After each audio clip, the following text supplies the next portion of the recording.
Good morning, students. This is chapter 40 of English second, future perfect tense.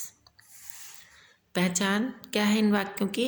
इस tense के वाक्यों के अंत में या होगा, ई होगी, ये होंगे, चुकेगा, चुकेगी, चुकेंगे, चुका होगा, चुकी होगी आदि शब्द आते हैं। ठीक है, जिन वाक्यों के अंत में ये शब्द आएंगे उनको देखकर हम पहचान लेंगे कि ये फ्यूचर परफेक्ट टेंस का वाक्य है। जैसे देखिए एग्जाम्पल में, कविता ने पत्र लिख लिया होगा, तो या होगा, वर्षा हो गई होगी, ई होगी। अब इनको बनाने के नियम क्या हैं? ठीक है, इंग्लिश में ट्रांसलेट करेंगे तो क्या रूल्स हैं इनके। सबसे पहले आता है अफर्मेटिव सेंटेंस। नियम, सबसे पहले कर्ता आएगा, फिर विल या शैल आएगा, फिर हैव, फिर क्रिया की तीसरी अवस्था, फिर कर्म रखते हैं।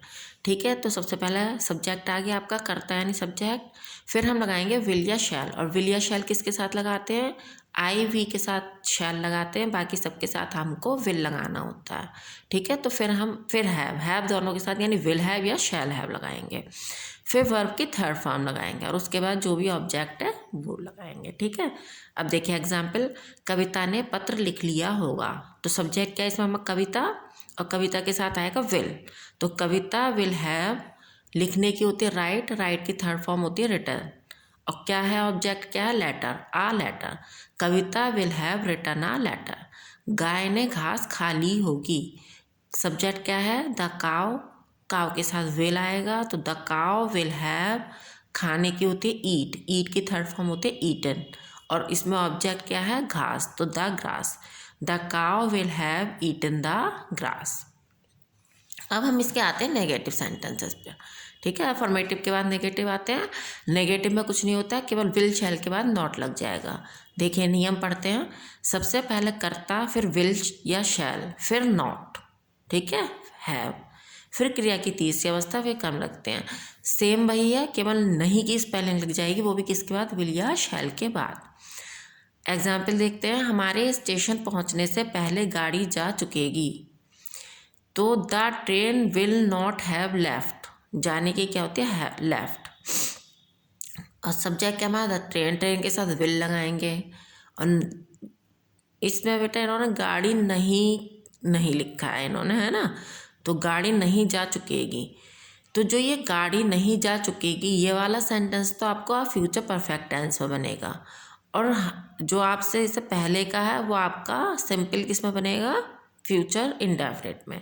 तो the train will not have left before we reach the station, ये हमारा प्रेजेंट इंडेफिनिट का बनेगा। हम मेरठ नहीं जा चुके होंगे, तो वी शैल नॉट हैव, जाने की गो होती है, गो की third form gone to Meerut. अब हम आते हैं इनके इंटेरोगेटिव सेंटेंसेस पर। ठीक है, इंटेरोगेटिव सेंटेंसेस दो टाइप के होते हैं, एक जिसमें क्या शुरू में आता है और जिसमें एक प्रश्नवाचक शब्द कब, क्यों, कहाँ, कैसे बीच में आते हैं। तो सबसे पहले जिसमें क्या शुरू में आता है, सबसे पहले विल या शैल लगाएंगे, फिर कर्ता आएगा, फिर हैव आएगा, फिर क्रिया की तीसरी अवस्था आएगी, फिर कर्म आएगा, और फिर प्रश्नवाचक चिन्ह रखते हैं। इसमें क्या है? विल या शैल पहले आ जाएंगे, विल या शैल पहले आ जाएगा, बाकी सेम वैसा ही रहेगा। फर्स्ट एग्जाम्पल देखते हैं, क्या वर्षा हो गई होगी। देखिए ये पहले तरह का इंटेरोगेटिव सेंटेंस है, इसमें क्या पहले आया है? तो विल। और वर्षा हो गई होगी ऐसे वाक्य हम इट से बनाते हैं, तो will it have rained, third form आएगी रेन की। सेकेंड टाइप का देखिए यह है, तुमने मुझे क्यों बुलाया होगा, इस पर प्रश्नवाचक शब्द बीच में आया है क्यों।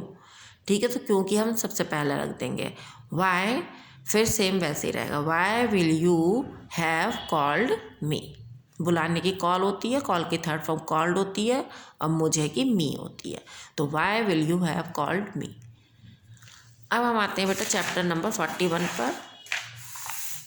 चैप्टर 41 है आपका इम्पेरेटिव सेंटेंस। पहचान क्या है इन वाक्यों की? इन वाक्यों में आज्ञा, प्रार्थना, सलाह दी जाती है। ठीक है, आज्ञा दी जाएगी या प्रार्थना करी जाएगी या सलाह दी जाएगी, ऐसे जो वाक्य हैं वो आपके इम्पेरेटिव सेंटेंस कहलाते हैं। जैसे वहाँ जाइए, इनमें हम सब्जेक्ट कुछ नहीं लगाते, सब्जेक्ट इन वाक्यों में छुपा हुआ होता है, तो वहाँ जाइए की बनाइए केवल गो देयर। कृपया जल्दी कीजिए, हरी अप प्लीज़, या प्लीज़ आप पहले भी लिख सकते हैं, प्लीज़ हरी अप। यहाँ कभी मत जाइए, नेवर गो देयर, कभी नहीं की क्या होती है, नेवर, नेवर गो देयर, वहाँ, ठीक है, वहाँ कभी मत जाइए, नेवर गो वहाँ की होती है देयर, ठीक है। अब हम आते हैं बेटा आपके चैप्टर नंबर 42 पर, छोटे छोटे से चैप्टर आएंगे।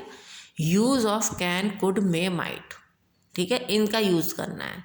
देखिए कैन का मीनिंग होता है सकता है, प्रेजेंट टेंस यानी वर्तमान काल, वर्तमान काल में इसका उपयोग करते हैं क्षमता एवं अनुमति देना, क्षमता यानी हमारी क्षमता क्या है या अनुमति देने के लिए। एग्जाम्पल देखते हैं, तुम अब यह काम कर सकते हो, तो इसमें क्षमता है ना उसकी, तो यू कैन आ गया, you can do this work now, this work यानी यह काम, करने की डू हो गई और अब दी है तो अब की नाउ हो गई, you can do this work now. वह यह संदूक उठा सकती है, शी कैन, सकती है लड़की है तो शी कैन, उठाने की लिफ्ट होती है, लिफ्ट दिस बॉक्स, संदूक की बॉक्स। कुड का मीनिंग होता है सकता था, यानी पास्ट टेंस के लिए, भूतकाल में, ये भी क्षमता में अनुमति, ये प्रेजेंट होगा तो कैन लगाएंगे, पास्ट होगा तो कुड लगाएंगे। तुम यह काम कर सकते थे, you could do this work. मैं अंग्रेजी पढ़ सकता था, आई कुड रीड इंग्लिश, ठीक है, प्रेजेंट होगा तो आप कैन लगाएंगे, पास्ट होगा तो कुड लगाएंगे। मे का हम करते हैं प्रेजेंट टेंस में संभावना या अनुमति देने के लिए, वह इसे याद कर सकता है, ही मे लर्न इट, ठीक है। और अगर इन्होंने माइट का एग्जाम्पल नहीं दिया, माइट इसका पास्ट है, अगर पास्ट में फ्यूचर पास्ट में दे रखा है तो हम माइट का प्रयोग, जैसे ये होता वह इसे याद कर सकता था तो होता ही माइट लर्न इट, ठीक है बेटा। तो ये आपके चैप्टर कंप्लीट हो गए हैं, इसका कोर्स भी आपका कंप्लीट हो चुका है। अब इनको अच्छे से समझ के फिर आप एक्सरसाइज कीजिएगा।